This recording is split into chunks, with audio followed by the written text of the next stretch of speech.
શરૂઆતમાં જ્યારે આ બાળક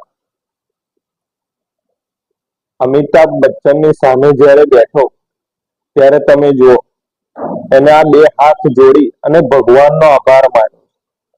અરે તમે કહો છો કે એનામાં સંસ્કાર નથી. સાહેબ, આટલી ઉંમરે જે બાળકે એ લેવલ પર ગયો અને ભગવાનનો આભાર માન્યો હોય એ બાળકને તમે એ બાળકને તમે કઈ રીતે જજ કરી શકો કે આ બાળક વિનમ્ર નથી, એના માતા પિતા વિનમ્ર નથી, શાળા વિનમ્ર નથી? અરે ભાઈ, આ ઉંમરે આ બાળક જે કાંઈ કરે છે એ સહજતા છે અને બાળકે આ જે કંઈ કર્યું છે એ યોગ્ય છે. આ બી બાળક 25 લાખ લઈને નીકળી ગયો હોય ને, માની લો કે 25 લાખ જીતીને નીકળી ગયો હોત ને તો આ બાળકને કોઈ ના ઓળખાત.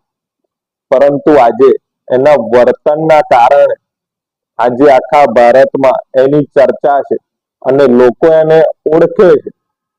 એટલે બાળકે જે કઈ વર્તન કર્યું છે એ થોડુંક આપણને ભલે સહજ લાગતું કે અયોગ્ય લાગતું, પણ આમાં બાળકનો, માતા પિતાનો કે પછી શાળાનો કોઈ દોષ નથી, બાળકનો પણ કોઈ દોષ નથી.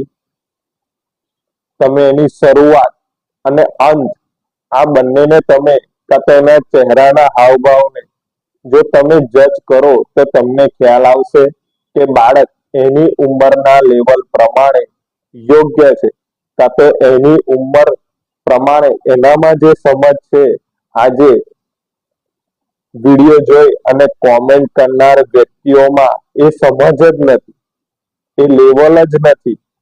એ બાળક જે લેવલ સુધી પહોંચી શક્યું છે એ આ કોમેન્ટ કરનારા એમની ત્રીજી પેઢી સુધી કોઈ પહોંચવાનું નથી.